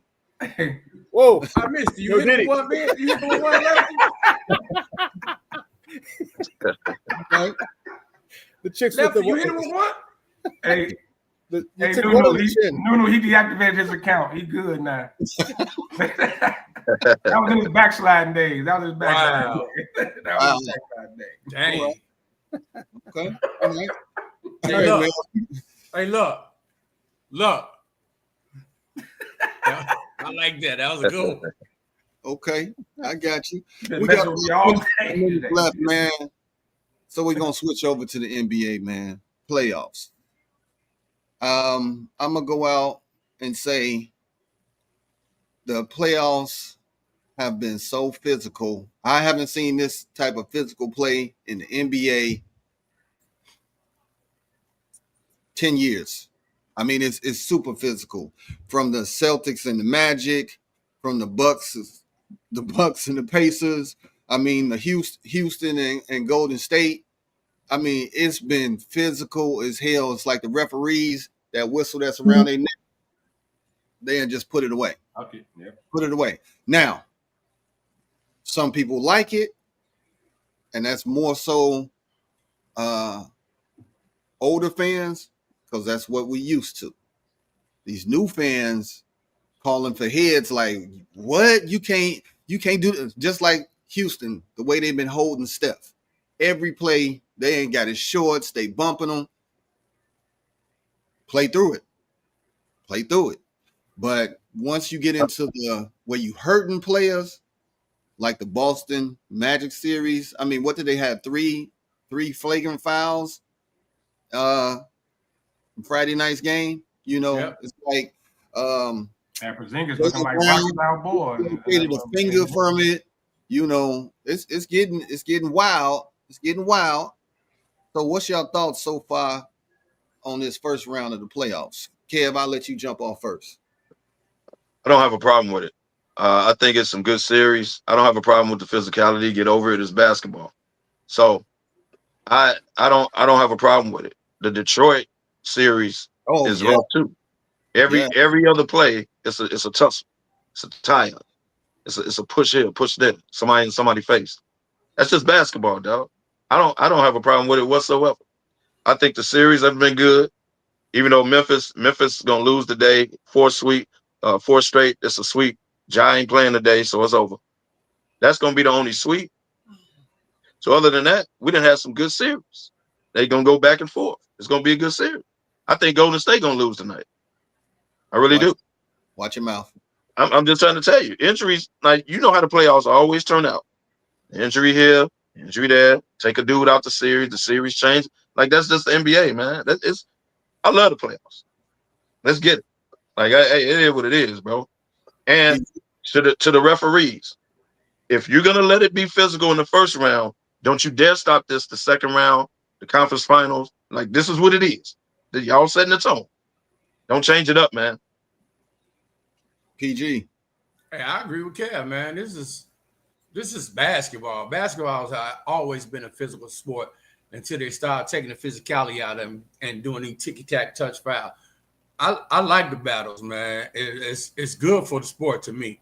I'm with Kev again. I have to agree with him, and I hate doing that. But the second round all the way up to the finals, don't start calling these ticky-tack fouls, man, and these ghost fouls, and let somebody else win the game off ghost fouls and stuff. If you're going to let them play, bro. I like seeing people ran off the three-pointer and have to actually make shots, create their own shots instead of sitting out there just shooting threes all day long. I love it. You know, I said when Jimmy went down, if his back was made up like lefties, he'd have just got up and walked away. I knew it was coming. I saw that. I saw that. KDL that shot was coming back. You know it was. Hey, you telegraphed that punch, man. You telegraphed that. But Kev said it though. It's gonna come down to those injuries. Because when Jason Tatum went down the other day, I was like, man, I was screaming. I was like, man, get up. They talk about Joe Mazzulla was saying, I was screaming, get up, boy, get up. Because I was like, man, if he go down, you was like Mickey and Rocky. Yeah. Get up, Rock. Get up, Rock. Yeah. He's more like the daddy y'all Friday because he that age. He been down before. All right, man. Hey, so my question is for you guys then, how difficult is it for the players? Because the players ain't used to it. Everybody's complaining and they're but you know they're calling for. I mean, look, even in the play-in when the Bulls they're fouling the hell out of Giddey and you know and him, and now you see people going to the hole and they're getting knocked off and they're looking at the refs. How difficult is it because you didn't call like this during the regular season, right? And now in the playoffs, the players are built to adjust. Yes. They're not used to it. They didn't call it during the season. What they calling it now? What you gonna do? You gonna play or no? So players gotta adjust. Yeah, the strange part is though, it seems to be the veterans that are kind of struggling with it. Like the youngsters, they with it. Detroit, all of them, they in there, you know. Well, Detroit's acting like a bunch of thugs, man. Like they're pushing people. They're like the new bad boys. Yeah, they bad boys too out here. Yeah, I mean, Houston, they roughing them up. Even the Lakers, in a sense, man. LeBron even came out and said it. They didn't match their physicality coming out. The Lakers are a veteran team. How you let the younger team come in and kind of bully you guys? You know, right. So it's a reason it's called a second season. You know, the playoffs is the second season. That's why I always say is you got the playoff Jimmy, and we see guys like Jimmy who step up. We've seen the guys like James Harden who kind of fall back. SGA is one. You see his numbers aren't banging like they was in the regular season. He's struggling shooting and everything. They a little rough with him as well. Know they about to sweep. He's not getting the calls he got during the season. Yeah, he's not getting to the line as much. We seeing a whole new Kawhi. We didn't see this. We ain't seen this Kawhi in years. Oh, that's the Toronto Kawhi. Yeah, I don't know. Be healthy. It's that second season, man, and guys gotta know, okay, it's time to step it up. I'm impressed with the younger teams. I like the fact that they not backing down because of who your name or because of LeBron or Steph, whoever you are. These young boys out there, they elbowing them, they hitting them, they roughhouse. Minnesota has impressed me, even though Minnesota, because Nas Reed played lights out that first game. I was like, oh my God, he went crazy. Well, yeah, I mean that's the good part. As far as overall, man, I think the playoffs. kind of going as expected. The East, we kind of knew what it was going to be. The West, yeah, we knew Houston and Golden State and the Lakers and Minnesota wasn't going to be no cakewalks. We knew Denver and LA. Well, that man up in the left corner thought it was going to be a cakewalk in LA. Nah, man, Minnesota got a good team. I didn't never say cakewalk. I said they're going to win the series. I didn't never say cakewalk. So what does that mean though for next year though? I mean, we got to get to the finals. I mean, we got to get to the conference finals and the finals. But what does that mean next year? Are they going to go back to calling ticky-tack fouls in the regular season and then amp it up? I mean, be a little more strict in the playoff or a little more loose in the playoffs? Or are they going to be a little more, or let the game get more physical during the regular season? Because that's 82 games of being physical. And some of these guys might not be built. Superstars will get hurt too much. They're not going to let them do that during the regular season. They're going to sit up. They might not. Too many stars will get hurt. These stars will get hurt, man. Playing like that. Now, they should, though. Ja always getting hurt, and he be having legit injuries. He hits the floor hard. He a little too light in the ass. Well, we all even AI had a conversation with Ja like, bro, you got to stay off the floor. That's why my career, I got banged up a lot. And Ja, he done got banged up more than AI ever did. The man be out here falling on his hip. But Ja has a very reckless style of play. That's what I was just going to say. Ja has a reckless style of playing, bro. Everything Ja does has to be a ooh-ah moment for him, man, when he's going to this rim. He got to stop that, bro. He got to fine-tune his game another way. So what does that leading that? Then where does our team? I know it's not yours, Kev, but where does that leave our Bulls? Because the Bulls don't have any physical, any tough, hardcore mugs on that team. Okay, they got skilled players, but they don't got any dude who's in it. They don't got any enforcers. They don't have any tough players. No bangers. They got no bangers. And I think that's what happened in the play-in. Man, they got punked. Yeah.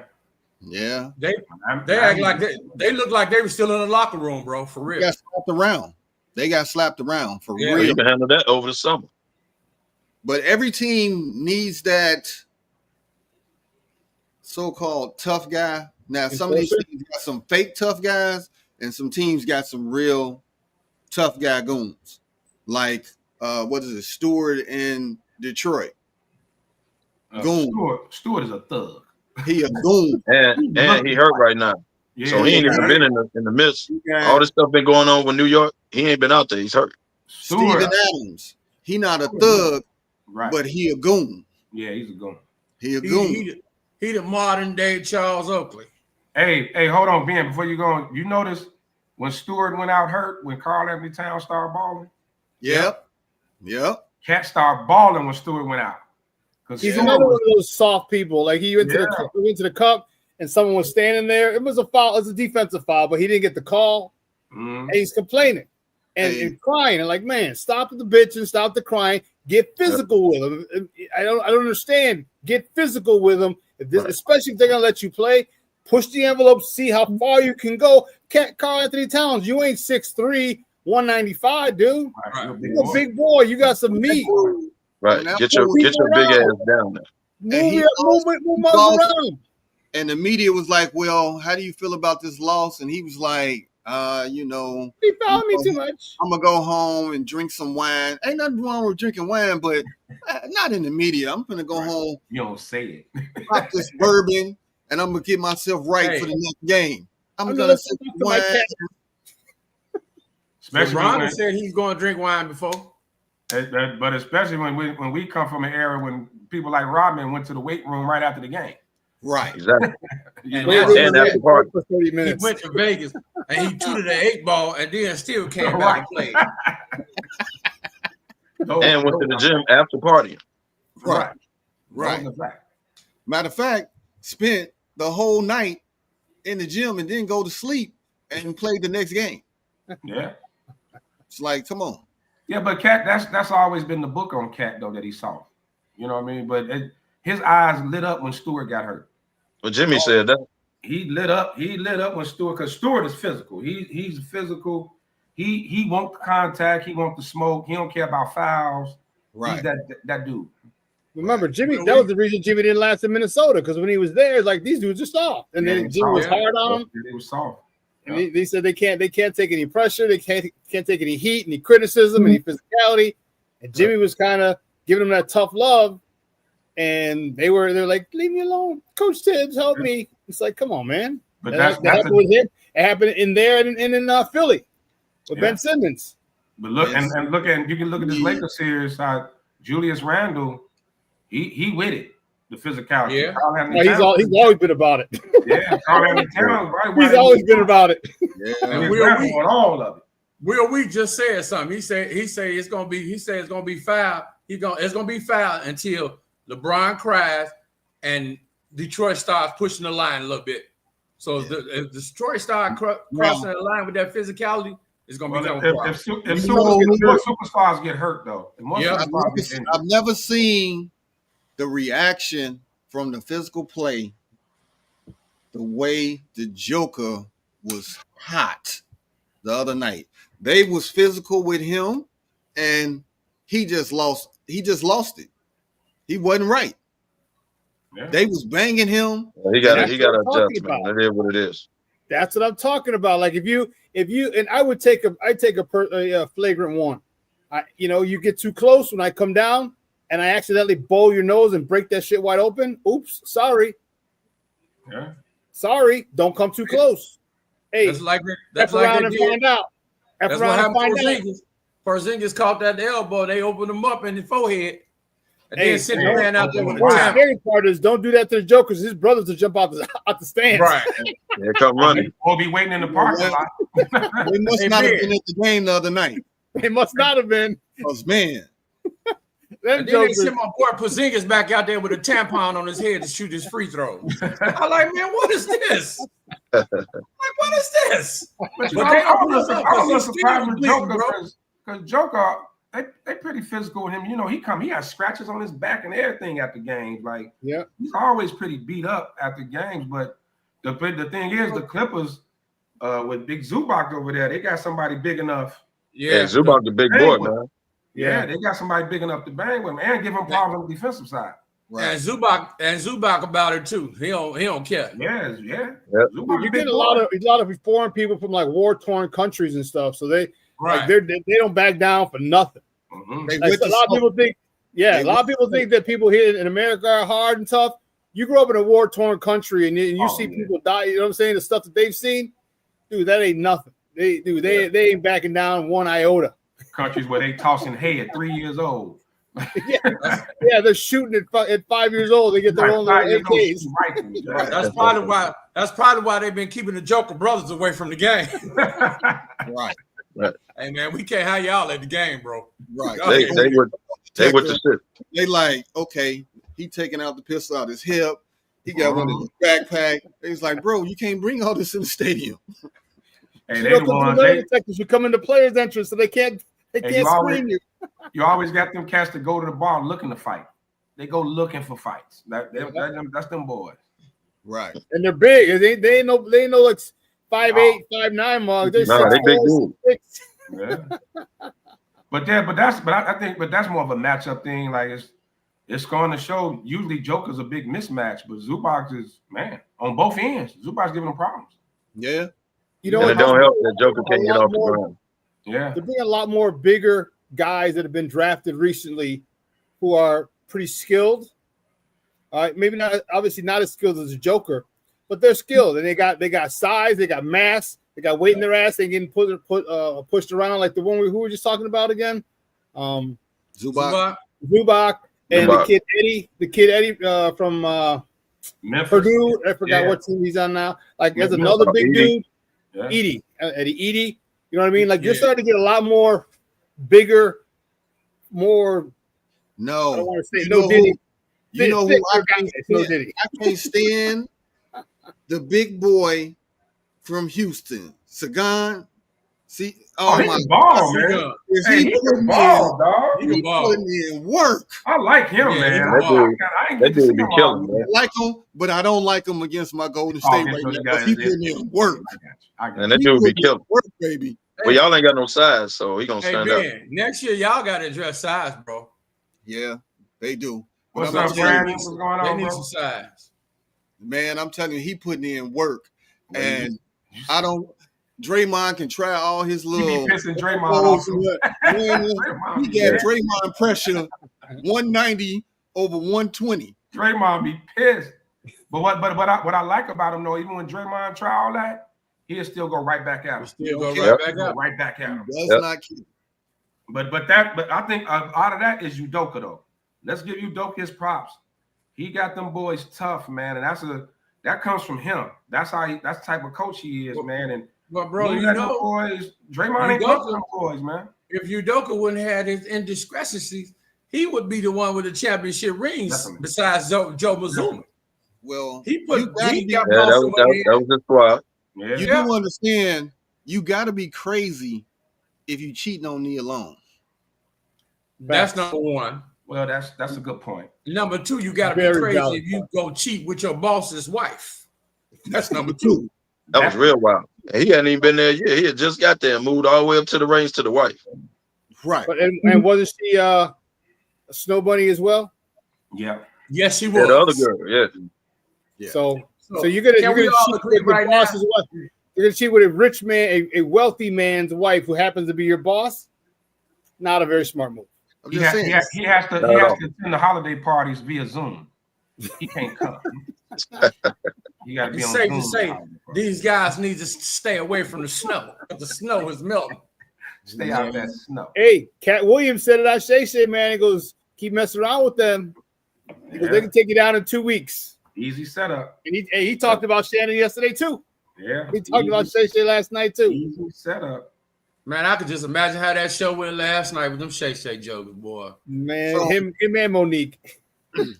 So last week, Monique told him though. Y'all, who you got for the Eastern Conference Finals? Who you got for Western Conference Finals? We went through 4 games of the first round. Kevo, who you got in the East? It's gonna change, I know, but right now, today, who you got in the East? It's still Boston, Cleveland. Barring injuries, it's still Boston, Cleveland. That ain't gonna change. I mean, the series are interesting, but that ultimately it's Cleveland and Boston. Well, I tell you this, Indiana ain't no joke, but I'm not saying they going. They a different team than they was during the season. Lefty, who you got in the East? Same, Boston and Cleveland. I still think the matchups in their favor. Like getting to the conference finals, still got good. The next round, they still got favorable matchups. Okay. PG. Same thing. Boston and Cleveland. Now we're gonna go to the West. West has been a bomb burner, baby. I mean, every game you got the gloves off. It's like you watching Creed when he was out in the desert, putting his foot in that tire. Mm-hmm. That's how the West is. Pat, I'm gonna start off with you first. You said the West? The West. Who you got in conference finals? That's been getting really interesting, man. Right now, I'm still gonna go with the Thunder. And I'm gonna say the Lakers because I think the Lakers will get past Minnesota. I think they'll get past Minnesota, but Minnesota still looking good. Go ahead. You can say it. They know. You can say it, bro. It's okay, Pat. It might change. Being say it might change, but go on say it, bro. I know it hurts you. I know. Yeah, it hurts. You know what I know. It hurts me right now. I'm gonna say something. I'm gonna say Thunder's and Lakers. So I'm trying to project to the next round. So I'll say the winner of the Lakers-Wolves series will go to the conference finals. I think the Houston Golden State, that they're gonna beat each other up to the point. It's gonna be. I think they'll beat anybody in that series. I had Denver last week, man, but the Clippers look good, man. And I was just gonna say, and projecting the Clippers OKC next round. They'll be my sleeper team. The Clippers will be my sleeper team. Clippers OKC. If Kawhi and James Harden keep balling the way they balling, we could have a. So I'll just throw it out there. All LA Clippers Lakers conference finals. So you took the words out of my mouth, because what I was gonna say is I would love to see an all LA Western Conference final, but I still think it's gonna be Lakers and OKC. I think OKC will pull it out some kind of way. I wouldn't be shocked if the Clippers beat them. And I love to have an all LA final. And now let's see, let's do it. Man. Big brother, little brother, let's do it. Let's see who But really Don't gonna they both prevail play this. at the Crypto Center, Crypto.com Center? Say what? Don't they both play the Crypto.com Center? Oh, they got their own stadium now. No, they got their own. They got their own now. So the Clips got their own? Yeah, they got their own. The Lakers go over there and take over the Inglewood Stadium too, so it don't matter. The Laker fans out there, so it don't matter. Fabulous Forum in Inglewood. Old Forum, baby. Well, I love to see it, but I still think it's Lakers OKC. Hey, Lakers OKC. Okay. Being who you got. All right. Right. Thunder, they about to go ahead and put the Grizz hibernation. They done. Nuggets, Clippers. I think the Clippers are going to clip. Nuggets will find a way to come out.